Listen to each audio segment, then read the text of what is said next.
आणि stop selection आहे, नंतर बँकिंग आहे आणि अदर. आता काय होतं की पहिला पेपरचा जर विचार केला आपण तर तो आपल्याला CSAT civil services aptitude test असतो राज्यसेवेला UPSCला. पण तो civil services aptitude test paper क्रमांक 2 हा पेपर पूर्ण बँके एक्झामचा आहे. एक विजेंद्रचं उदाहरण मला इथं सांगावंसं वाटेल. विजेंद्रने काय केलं की ज्या वेळेला विजेंद्रचं सिलेक्शन झालं इथे SBI PO म्हणून, आता UPSC मेन दिल्ली 28ला आहे त्याचा इंटरव्ह्यू, तर विजेंद्रने पहिले SBI बँकला PO म्हणून जॉब केला. PO करत असताना त्याने शांत राहिला नाही. PO म्हणजे त्याला 9.5 लाखाचं जळगावमध्ये पॅकेज मिळत होतं वर्षाला. लक्षात घ्या, 9.5 लाखाचं. आम्ही इंजिनिअरिंग होऊन 2.5 लाखाच्या पॅकेजसाठी बेंगलोरला जातो, 3.5 लाखाच्या पॅकेजसाठी बेंगलोरला जातो, पण त्याला जळगावला PO मध्ये स्टेट बँक ऑफ इंडिया 9.5 लाखाचं पॅकेज देत होते. आणि मग पॅकेज घेत असताना तो थांबला नाही, तो पूर्ण कनेक्टिव्हिटीमध्ये होता फाउंडेशनच्या सुद्धा. आणि मग तिथून त्याने नाबार्डची परीक्षा दिली, UPSCचा अभ्यास सुद्धा करत होता आणि त्याला एवढा मोठा अनुभव आहे UPSC मध्ये, प्रदीर्घ अनुभव आहे. तो अनुभवाच्या बेसवर पास होतो मला तरी वाटतं. आणि मग नंतर त्याने पाहिलं की नाबार्डची परीक्षा लगेच SBI ला रिझाईन दिला आणि नाबार्डला सिलेक्ट. तिथंच मला वाटतं 11.5 का 12 लाखाचं पॅकेज तो त्याने मला सांगितलं. पॅकेज त्याला शासनाचं पॅकेज, हा खाजगी लोकांचं नाही, कॉर्पोरेट लोकांचं नाही, त्याचं 11.5 ते 12 लाखाचं पॅकेज त्याला नाबार्ड बँक द्यायला लागली. तिथेही शांत बसला नाही. पुन्हा त्याने UPSC द्यायला सुरुवात केली. आता UPSCचा त्याचा मेन का स्कोर मला तरी वाटतं या व्यासला अभ्युदय माझे होप्स आहे की तो IAS शुअर काढेल असं मला तरी वाटतं. आणि त्याला मॉक मध्ये एवढं पोलाइटली बोलतो की त्याचा हायेस्ट स्कोर मला वाटतं मॉक इंटरव्ह्यू मध्ये सुद्धा तो घेईल आणि कदाचित त्याला महाराष्ट्र कॅडेट सुद्धा मिळू शकतो. म्हणजे माणूस जर एका ठिकाणी थांबला, एक उदाहरण का दिलं मी तुम्हाला, आम्ही काय करतो, तलाठी झालं मोठं पद मिळालं, कॉन्स्टेबल मोठं पद मिळालं, नाही हो. आता हे मुलं जर जेव्हा 9.5, 11.5, 12 लाखाचं पॅकेज घेऊन सुद्धा पुन्हा भरारी घेण्याचा प्रयत्न करतायत, शेवटचं पद आपल्याकडे IAS आहे, याच्या पलीकडे पद नाही. मग नंतर काही स्वप्नही बघू नका. स्पर्धा परीक्षेमध्ये IAS झाला, विषय संपला. जसं उमाकांतने शेवटचं डेप्युटी कलेक्टरनं आता IAS काढलं तर त्याच्यानंतर त्याला पदच नाहीये. आता अभ्युदयने किंवा वैशालीने जरी प्रयत्न केला तरी IASच्या पलीकडे यांना कोणती परीक्षा पुढं नाहीये. हे शेवटचं गोल आहे, तिथपर्यंत आपण पोहोचू शकतो. ही ताकद आपल्यामध्ये निर्माण केली तरी आपल्याला काही अडचण येऊ शकत नाही. याचे बेनिफिट्स काय काय आहेत ते आपण बघायला पाहिजेत. की कम्युनिकेशन, पर्सनल अटेन्शन्स वगैरे हे जे आहेत, घ्या पुढं स्पीडली घ्या. की numerical skill, positive approach, writing practice. Writing practice हा शब्दावर मी प्रेशर देतो, त्याला फोकस करतो. आम्हाला जर सिलेक्शन व्हायचं असेल तर जसे आम्ही 10वीचे पेपर लिहिलेत, 12वीचे पेपर लिहिलेत, हे अत्यंत महत्वाचा आमचा टर्निंग पॉइंट असतो. आम्ही त्या पेपरला कधीही लिहित नाही. आम्ही काय करतो, हा कागद फेकला की असा लिहिला दिसून येतो. ते फेकणारालाही माहित नसतं की प्रश्नाचं उत्तर काय, आणि ज्याने घेतलेलं आहे त्यालाही माहिती नसतं मी काय लिहिलं. आणि रिझल्ट येतो तेव्हा अरे हे तर सालं उत्तर वेगळंच लिहिलं मी. आणि चेक करणारालाही माहिती नसतं की याने काय चेक केलं, पण तरी मार्क असतात. अशी परिस्थिती सध्या रियालिटी आहे. म्हणून त्या डिग्रीपेक्षा तुम्हाला मेरिटकडे वळायचं आहे. काही फेकाफेकीवर जाऊ नका. नपास झालं तरी चालेल, पण स्वतःच्या मेहनतीने पास व्हा. 35% पडले असं स्पर्धा परीक्षा UPSC मध्ये असं नाहीये. डिस्टिंक्शन इकडं, फर्स्ट क्लास, सेकंड फोर्थ, आणि तू बाहेरच्या गॅलरीत उभा राहा जो पास आहे, आणि तो रिपीटर आहे तू तिकडच्या गॅलरीत उभा, असं काही म्हणत नाही. ते तुमच्या क्षमता आहे, तुम्ही दाखवा आणि रिझल्ट घ्या. तुम्ही किती टक्के पडले, किती हुशार आहेत त्याला महत्व नाहीये. एखादा मंगेश मस्करचं उदाहरण काहींना माहिती असेल. बोर्डात आलेला मुलगा होता, किती टॉपर महाराष्ट्रात पहिला आला, नंतर त्याचं करिअर काय झालं, आता सध्या काय करतोय, सगळी स्टोरी बघा. तुमच्याचा पेशन्स, सातत्य, ह्या 2 गोष्टी महत्वाच्या आहे. कोणती गोष्ट रिझल्ट मिळवायचा असेल तर पेशन्स आणि सातत्य जर असेल तर रिझल्ट तुम्हाला मिळू शकतो. सब्जेक्ट बेसिक स्टडी आहे. नंतर जर बघायला गेलं तर ग्रुप डिस्कशन, इंटरव्ह्यू आणि स्पोर्ट्स कॉम्पिटिशन. खेळाडू वृत्ती असायला पाहिजे. मी म्हणतो स्पर्धा परीक्षा केंद्रात सुद्धा खेळाडू वृत्ती असायला पाहिजे, आणि स्पर्धा परीक्षेचे ॲस्पिरंट असेल त्यांच्यात सुद्धा स्पोर्टी असायला पाहिजे. त्याचं कारण असं आहे की एखादा व्यक्ती जर तुम्ही पाहिला असेल, एक व्हायरल व्हायची होती, क्लिप यायची होती व्हॉट्सअपवर, तुम्ही तो क्रिकेटर पडतोय, त्याची टक्कर त्याला होते, त्याचा ग्लोव्ज तो पडतो आणि तो बॅटमन त्याला ग्लोव्ज देतो आणि मग पुढे पडतो. याला म्हणतात स्पोर्ट्समॅन. आणि खेळाडू वृत्ती ही स्पर्धा परीक्षा आपल्याला घडवते. तो कधी म्हणत नाही की हा श्रेष्ठ, हा कनिष्ठ, हा उच्च, हा कधीही म्हणत नाही. त्याचा ॲटिट्यूड असा असतो स्पर्धा परीक्षामध्ये, जो ओरिजिनल करतो तो मदतीचा हात देणारा असतो, एकमेका मित्रांना मदत करणारा असतो, आणि हा ॲटिट्यूड त्याच्यामध्ये तयार होतो. कधी कधी काय असतं आमच्या 10वी 12वी नाही नाही मीच पहिला यायला पाहिजे, खानदेशी मुलगा नाही नाही मीच यायला पाहिजे. स्पर्धा परीक्षेत तसं नसतं, देवाणघेवाण असते आणि ती देवाणघेवाण या तुम्हाला याच्यामध्ये शिकवली जाईल. नेक्स्ट जर बघितलं तर मॉड्यूल वाईज टेस्ट सिरीज वगैरे इंटरव्ह्यू वगैरे ते आहेत. नेक्स्ट जर तुम्ही पाहिलं असेल तर सिव्हिल सर्व्हिस एक्झाम काय देते आपल्याला, आम्ही पाहिलं असेल तर तुम्हाला समाजसेवेचं जर असेल ना, समाजाचं कुठंतरी देणं लागतं, समाजाला काहीतरी द्यायचं आहे, तर अशी समाजसेवा करा की समाजसेवेचा सुद्धा आम्हाला पगार मिळतो. ते म्हणजे UPSC MPSC. समाजसेवा म्हणजे काय, एखाद्या गावातील रस्ते, आता बघा कहार साहेब इथं बसलेले आहेत.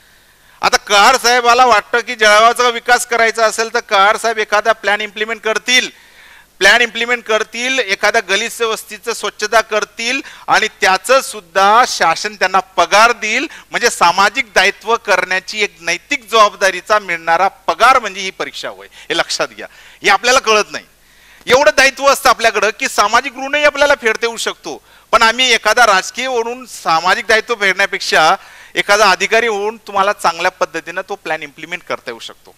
अहो तुम्हाला एखाद्याला जस्टिस देता येऊ शकतो, न्याय देता येईल. एखाद्यावर अन्याय झाला असेल तर न्याय देण्याची भूमिका सुद्धा तुमच्याकडे, जसे न्यायाधीश साहेब होते तसंच आपल्याकडे सुद्धा असते.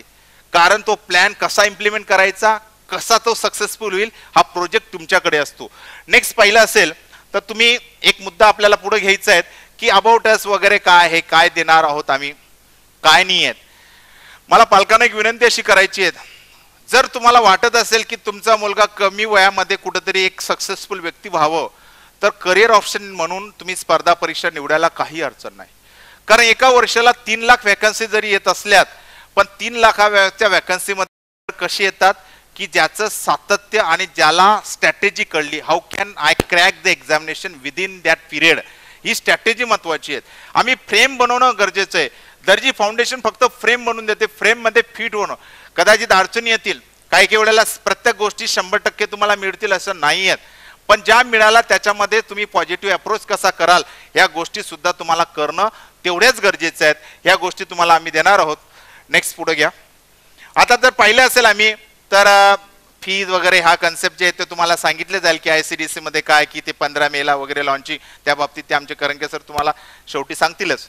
मुद्दा असा आहे की मला हे का करावंसं वाटलं, याचं कारण मी सांगतो की आम्ही जेवढी मेहनत घेतो ग्रॅज्युएशन झालेल्या मुलांवर, तेवढी त्याच्यापेक्षा निम्मे जरी मेहनत आम्ही फर्स्ट इयर पासून मुलांवर जर घेतली तर जळगाव हा आपलं जसं IIT ला कोटा आहे तसं जळगाव स्पर्धा परीक्षेचा कोटा व्हावं आणि मग मी रिटायर व्हावं, एवढंच माझं स्वप्न आहे. म्हणून हा प्रयत्न आहे. सुरुवात 50, 100, 200, 500, 1000 अशी सुरुवात होईल. एकदम एकाच वेळेला मी अशी अपेक्षा ठेवली की 1000 मुलं इकडे यावे, नाही. सुरुवात छोटीशीच असते. कोणती सुरुवात ती छोटी असते, पण ती सुरुवातीला जर चांगला विचार जर आपले शुद्ध असतील, त्याच्या मागची पार्श्वभूमी जर ट्रान्सपरंट असेल तर त्याला रिझल्ट 100% मिळतात. एवढं मला माहिती आहे. मला माहिती होतं की जळगाव मधून एखादा डेप्युटी कलेक्टर होत नव्हता. जळगावमध्ये जेव्हा पहिला रिझल्ट जर काय असेल तर STI चे 2 मुलं झाले होते, एक झणके आणि एक ठोंबरे. पहिला रिझल्ट 98-99च्या बॅचचा, तेव्हा कळलं जळगावकरांना की इथून मुलं होऊ शकतात. 99ला STI, आता ते STO म्हणून काम करतात, गट अधिकारी आहेत, तेव्हा STI होते. मग मलाही समाधान वाटलं की मी आपल्या फाउंडेशन मधून मुलं काहीतरी रिझल्ट मिळाले. नंतर मग सुरुवात झालीत. मग आता अशी सुरुवात झाली की जेव्हा आता काही DC होत का UPSC चे मुलं असो, IRS असो का IS असो, मग आता IS जर इकडे व्हायला लागले तर बाकीचा विषय संपलेला आहे. तर हा प्रोग्राम मला यासाठी तुम्हाला सांगायचा होता. नेक्स्ट मुद्दा असा आहे की ज्या वेळेला आम्ही विचार करतो की पालकांना काय करावं, सोशल रिस्पॉन्सिबिलिटी, मी जास्त विषय त्यात केलेला आहे, त्याच्यावर मी भर देतो कारण वेळ जास्त होतोय. पुढे घ्या. की ह्या मुलांना स्वतःला, आता मी पाहिले 4 मुली जेव्हा आल्यात त्यांची विनंती होती, मला आनंद वाटला आणि माझा पायलट प्रोजेक्ट सक्सेस झाला असं तेव्हाच मी म्हटलं. मी अभिदाशी बोलताना बोललो, अरे ते जे मुलं जेव्हा पहिल्या दिवशी बोलावं काय हे कळत नव्हतं, आज ते आमच्या 200-300 लोकांमध्ये बोलतायत, सांगतायत त्यांचे विचार, याच्या पलीकडे काय सक्सेस पाहिजे आपल्याला. अरे ते आले, त्यांनी त्यांचे विचार मांडलेत किती शुद्ध हिंदीमध्ये बोललात, इंग्रजीमध्ये चांगले बोलायला लागले. अरे ज्यांना काहीही येत नव्हतं, म्हणजे उभं राहायला थरथर कापायचे पाय त्यांची, अरे हेच तर डेव्हलपमेंट आहेत.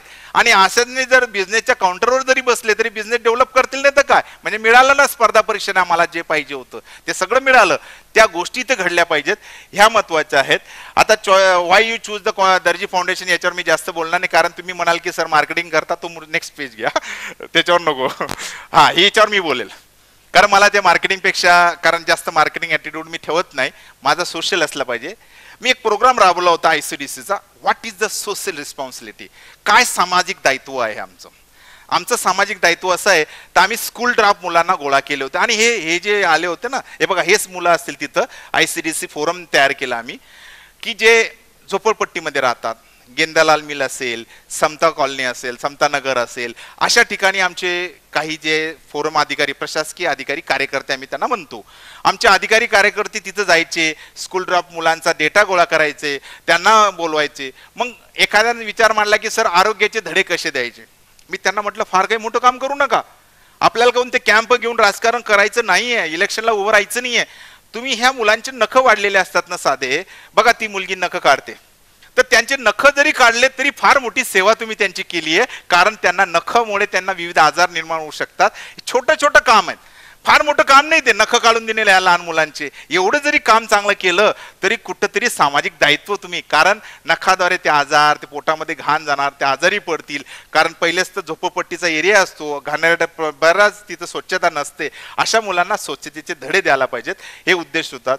त्यांना ज्या मुलांच्या शाळेत नाव नाहीये त्यांचा डेटा आम्ही गोळा केला, आणि तो डेटा गोळा केला. बघा नुसतं आम्ही UPSC IAS IPS व्हावं हे करत नाहीये, त्यांचा डेटा गोळा केला. आणि त्यांना डेटा गोळा करत असताना एक गोष्ट आम्ही सांगितली की बाळांनो एक काम करा, तुम्ही तो डेटा गोळा करून त्यांना किती लोक आहेत, जवळची शाळा कोणती आहे, त्या शाळेला त्यांना ऍडमिशन द्यायचं काम सुद्धा आम्ही त्या मुलांचं केलंय. कारण काय होतं की ते काही मला त्या फील्डमध्ये कुठे नगरसेवक किंवा त्या वार्डमध्ये उभं काही राहायचं नाहीये, पण आमच्या मुलांना तिथलं रूटचं काम कळलं पाहिजे, ग्रॉस रूटचं काम कळलं पाहिजे, की जेव्हा हा अधिकारी एखाद्या कॅबिनमध्ये बसेल तर त्याला जनतेच्या समस्या कळल्या पाहिजे, की जनतेच्या समस्या काय असतात.